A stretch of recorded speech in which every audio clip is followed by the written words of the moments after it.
अस्सलामुअलैकुम वरहमतुल्लाहि वबरकातुहू। उम्मीद करता हूँ कि आप हज़रात आफ़ियत, खैरियत और सेहत व सलामती के साथ होंगे।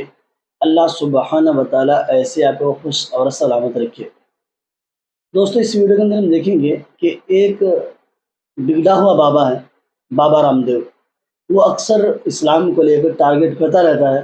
अभी उसने एक बयान दिया है कि मुसलमान नमाज़ पढ़ने के बाद जो मन चाहे करे, चाहे गैर मुस्लिम की बेटियों को उठाए, उनको अगवा करे या फिर दूसरे बुरे काम करे। क्या इस्लाम के अंदर इस तरह की अथॉरिटी दी जाती है कि नमाज़ पढ़ने के बाद इंसान को कोई गुनाह नहीं होगा, या फिर नमाज़ पढ़ना यूँ ही खामखा है?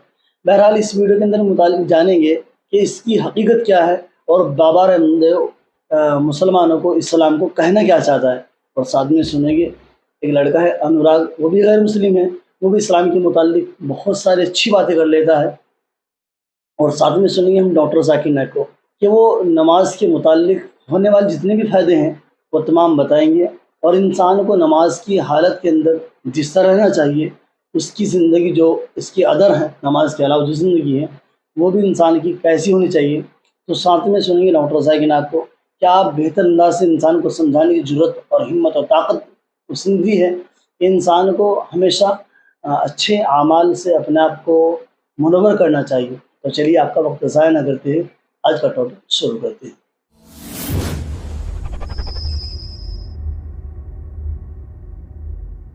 से पूछो थारो धर्म के है, वो कहे कि बस 5 बार नमाज पढ़ो, फिर जो मनवाओ वो करो, चाहे हिंदुओं की छोरे उन्हें उठा के लाओ, चाहे जो भी पाप करना है करो। वो इस्लाम का मतलब नमाज समझते हैं। घणे पाप करते हैं हमारे बहुत से मुस्लिम भाई, लेकिन नमाज जरूर पढ़े मेरे बेटा, क्योंकि उनको यही सिखाया कि बस नमाज पढ़ो, बाकी जो करना है करो। आतंकवादी बन गए घणे, बाकी और जितने भी अपराधी घने बन गए, नमाज जरूर पढ़नी, बस इतना ही सिखावा, नमाज पढ़ो, जो मन में वो करो। ओझा जी, कैसे देख रहे हैं आप जिस तरीके से बाबा रामदेव का बयान आया है? मैडम, ये उजूल फजूल बयान दिया करता है। ये तो लाला रामदेव है इनका नाम। आप रामदेव गलत नाम ले रहे हो, पहले आप नाम सही लीजिए। इनका नाम है, पहले ये योग गुरु हुआ करते थे। हाँ। उनका दूसरा धंधा जब चौपट हो गया तब इन्होंने अपना खाने पीने का और क्रीम पाउडर बेचना शुरू कर दिया, इसलिए हो गए लाला रामदेव। अभी ये कुछ दिन बाद हरामदेव बन जाएंगे, क्योंकि जितने भी उटपटांग काम है सब रामदेव ही कर रहे हैं। 35 रुपये कुछ दिन पहले पेट्रोल दे रहे थे। पेट्रोल महंगा हो रहा है तो साइकिल से चले हैं रामदेव जी। आप बताइए, साइकिलिया बनाया पतंजलि का? नहीं बना। ये सिर्फ और सिर्फ मुस्लिम विरोध कर रहे हैं मैडम। शुरू से भारतीय जनता पार्टी की इन्होंने सदस्यता ले रखी है ऑफिशियल रूप से, ये हम लोगों को पता नहीं चलता। और ये मुसलमान भाई भी नहीं समझते। एक चीज़ मैडम बताओ, ये कहते हैं कि अजान पढ़ने के बाद कुछ भी गलत करो सब माफ़ है, ठीक। ईसाइयों को भी घेर लिया। एक चीज़ बताओ, अब्दुल कलाम को जानते हो? 23 से ज़्यादा मिसाइलें दी है, क्या वो अजान नहीं पढ़ते थे? बिस्मिल्लाह खान को जानते हो? कौन है ये? सहनाई बजाया करते थे। अशफाकुल्लाह खान को जानते हो? क्रांतिकारी थे नहीं थे? मैडम, ये सिर्फ और सिर्फ मुस्लिम विरोधी लोग हैं, ये उन लोगों को नहीं बताएंगे। और एक आध लोग, मैं क्या कह रहा हूँ कि एक लोग मुस्लिम में गलत हो सकते हैं, उसके लिए पूरे धर्म को बदनाम करना यह गलत बात है। तो आप बाबा रामदेव के बयान से पूरा असहमत हैं? बिल्कुल। वो मैडम उन्होंने गलत किया है, मैं तो कह रहा हूँ उनको माफ़ी मांगनी चाहिए। और राजस्थान प्रशासन की भी गलती है, कांग्रेस सरकार की भी वहाँ पे गलती है। हाँ। कि उन पे सख्त से सख्त कार्रवाई नहीं किया। आज भी वो खुला सांड की तरह घूम रहा है मैडम, उन पे तो कार्रवाई होनी चाहिए ना। और आज भी प्रशासन वहाँ पे हाथ रख के बैठी है, सरकार ने आंख बंद कर लिया है। तो जिस तरीके से बाबा रामदेव का ये बयान आया मुसलमानों को लेकर, और लगातार तरह तरह के बयान हर नेता को मुसलमान को लेकर आता है, तो कैसे देख रहे हैं आप जिस तरीके से मुसलमानों के लिए ऐसी बातें बताई जा रही है? कहाँ तक आपको जायज लगता है? क्या आने वाले समय में क्या दशा होगी? मैडम, अगर ऐसे ही होता रहे तो भारत के 2 टुकड़े हो जाएंगे। ये फिर से हो जाएंगे? टुकड़े तो ऑलरेडी हो रखे हैं मैडम, फिर से कर देंगे लोग। हिंदू मुसलमान टुकड़ा होगा मैडम, हिंदू मुसलमान हिंदू मुसलमान हिंदू मुसलमान हिंदू मुसलमान। जिस रामदेव को शिक्षा की बात करनी थी, स्वास्थ्य की बात करनी थी, महिला की बात करनी थी, रोजगार की बात करनी थी, वो मुसलमान की बात करता है। अरे तुम्हारा धंधा चौपट हो गया तो बताइए, पतंजलि का शिलाजीत खरीदिए, सुगंधा खरीदिए, सफेद मूसली खरीदिए, कोच के बीज खरीदिए, ये बोलिए ना मुसलमानों को काहे टारगेट कर रहे हो? मैं मानता हूँ, मैं सनातनी हूँ मैडम। सनातनी होगे? मैं सनातनी हूँ, मेरा सनातन अच्छा है, मैं गर्व से कहता हूँ। लेकिन मैं इस्लाम को गलत कहने वाला कोई नहीं हूँ। ये अधिकार मुझे किसने दे दिया कि मैं इस्लाम को गलत बोल दूं? ये अधिकार रामदेव को किसने दिया है?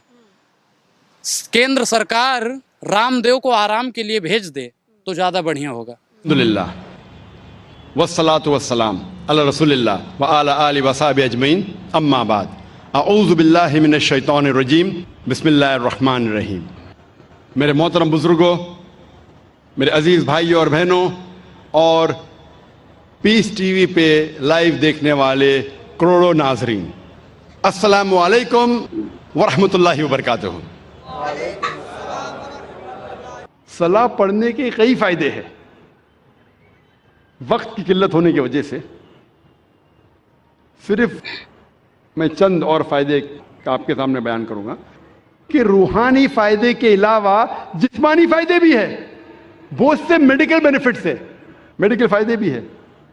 आज की साइंस कहती है कि जब सलाह के दौरान हम रुकू में जाते हैं, जब झुकते हैं रुकू में, तो हमारे जिस्म के ऊपरी हिस्से में खून ज़्यादा जाता है।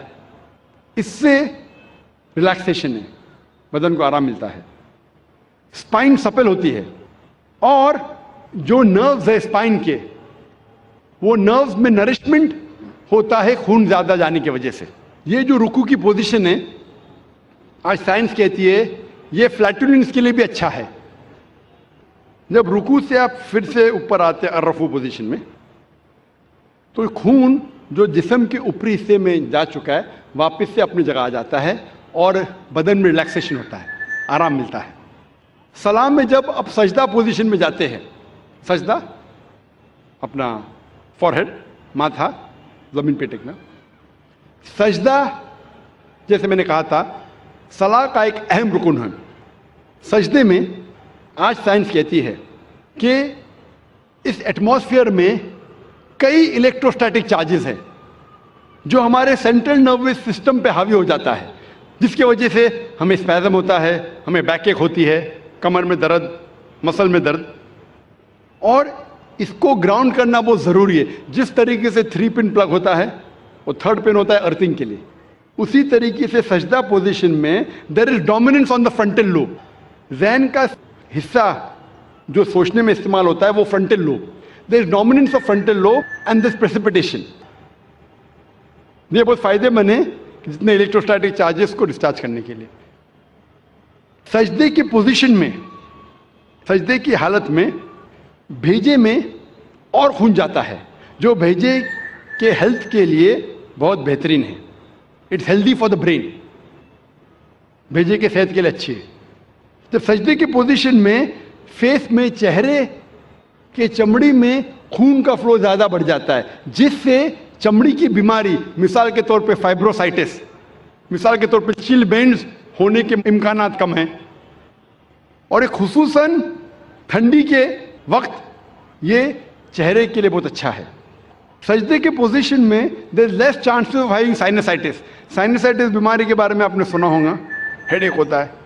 साइनसाइटिस सजदे के पोजीशन में जो मैक्सिलरी साइनस है, मैं माफ़ी चाहता हूँ ये मेडिकल टर्मिनोलॉजी का तर्जुमा करूँगा तो पूरी रात निकल जाएंगी, तो माजरत चाहता हूँ, और करूँगा तो भी आपको समझेगा नहीं।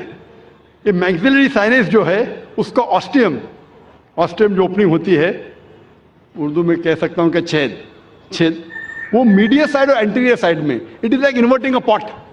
तो सजदे की हालत में there is drainage of the maxillary sinus.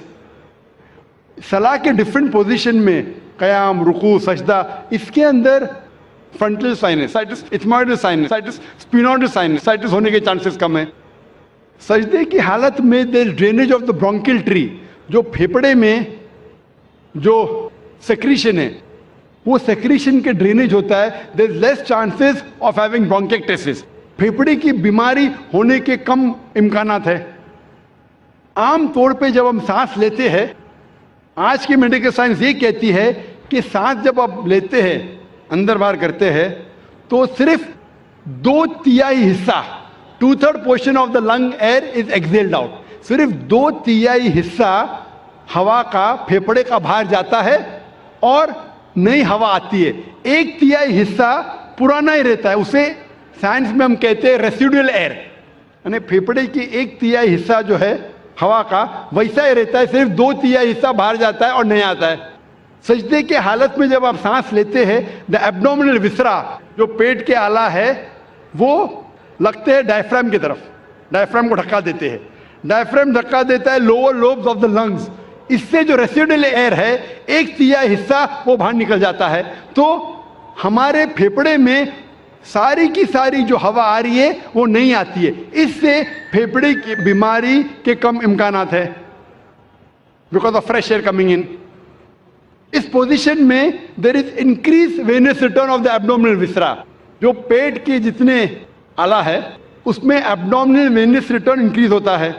आज की साइंस ये कहती है कि सजदे के पोजीशन में it is very good for those people suffering from femoral hernia and oesophageal hernia. जिसको एसोफेजियल हर्निया है, हर्निया का लफ्ज़ सुना है आपने, एसोफेजियल हर्निया या फीमोरल हर्निया, ये सलाह की पोजीशन उस मरीज के लिए बेहतर है। आज की साइंस ये कहती है कि जो शख्स हेमोराइड के बीमारी है, जिस शख्स को पाइल्स है, सलाह की पोजीशन उसके लिए बहुत अच्छी है, सजदा की पोजीशन। आज की साइंस ये कहती है कि सजदा के पोजीशन में आप जब घुटने टेकते हैं ज़मीन पे, तो सोलियस मसल जो पैर के मसल है, उसमें मेडिकल टर्मिनोलॉजी में कहते हैं सोलियस मसल। सोलियस मसल आज साइंस कहता है वो पेरिफेरल हार्ट है। पेरिफेरल हार्ट मतलब उन जिस्म के हिस्सों में जो दूर के हिस्से में वहाँ खून को फैलाता है। तो इस पोजीशन में खून जो जिस्म के दूर के हिस्से है वहाँ भी पहुँच जाता है। जब ये सजदे के पोजीशन में हम घुटने टेक रहे, तो यहाँ there is pressure on the knees and the muscles, it is good for the backache. और हम जब फिर से जलसे की पोजीशन में आते हैं, सजदे से उठते हैं, तो खून वापस अपनी जगह पे आता है, बदन का हिस्सा रिलैक्स होता है, हमें आराम मिलता है।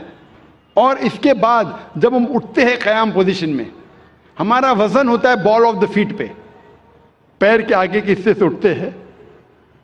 जो मसल्स आपके हैं, थाई के, नी के, पैरों के मसल्स है, उसकी वर्जिश होती है। और ये मसल्स के लिए अच्छे हैं, आपके घुटने के लिए अच्छा है, और पीठ की बीमारी के लिए अच्छा है। मैं सिर्फ अगर मेडिकल बेनिफिट बयान करूं सलाह के बारे में तो इंशाअल्लाह घंटे बात कर सकता हूं, लेकिन अंग्रेजी में, उर्दू में नहीं। उर्दू में क्योंकि मुझे महारत नहीं है, अंग्रेजी में अगर मैं सलाह के बेनिफिट का जिक्र करने लगूं तो अल्हम्दुलिल्लाह सुम्मा अल्हम्दुलिल्लाह सिर्फ मेडिकल बेनिफिट पे तकरीर कर सकता हूं। दोस्तों, ये थी डॉक्टर जाकिर नाइक जो बतला ये रहे थे कि इंसान को नमाज पढ़ने के कितने फ़ायदे हैं, जिस नमाज के पढ़ने के कितने फ़ायदे हैं, और इस वो समझता हूँ कि मैं नमाज़ पढ़ने के बाद इतनी बीमारियों से महफूज रहूँगा, इतनी बीमारियों से बच जाऊँगा। इस सजदे की हालत के अंदर जब हम सजदे में जाते हैं तो उस वक्त में हमारे दिमाग के अंदर, भेजे के अंदर खून पहुँचता है, फिर वापस आने पर वो खून नया होकर तब्दीली लाता है। तो इसी तरीके से जब इंसान को ये मालूम है कि मैं इतनी बड़ी बीमारियों से बच जाऊँगा, फिर किसी इंसान को क्या ज़रूरत है दूसरे आतंकवाद बनने की, भला करने की, बुरे काम करने की। तो इसलिए दोस्तों, ये जो बाबा रामदेव ने मुसलमानों पर इल्ज़ाम लगा है कि नमाज़ पढ़ो चाहे जो करो, ऐसा नहीं है, बल्कि इस्लाम के अंदर ये बात बताई गई है कि इंसान को नमाज के साथ साथ अपनी ज़िंदगी का पूरा ख्याल रखना चाहिए। फिर ज़ाहिर एतबार से बात ये भी है कि जैसे बंदा नमाज के अंदर खड़ा रहता है और वो गलत देख नहीं सकता, गलत बोल नहीं सकता, गलत सुनने की कोशिश नहीं कर सकता है, इसी तरीके से जो हमारी नमाज के अलावा जो ज़िंदगी है वो भी ऐसी होनी चाहिए, ताकि हम गलत बोले ना, गलत देखें ना। तो बस आज के लिए इतना ही काफ़ी। दीजिए अपने भाई को इजाज़त। अल्लाह।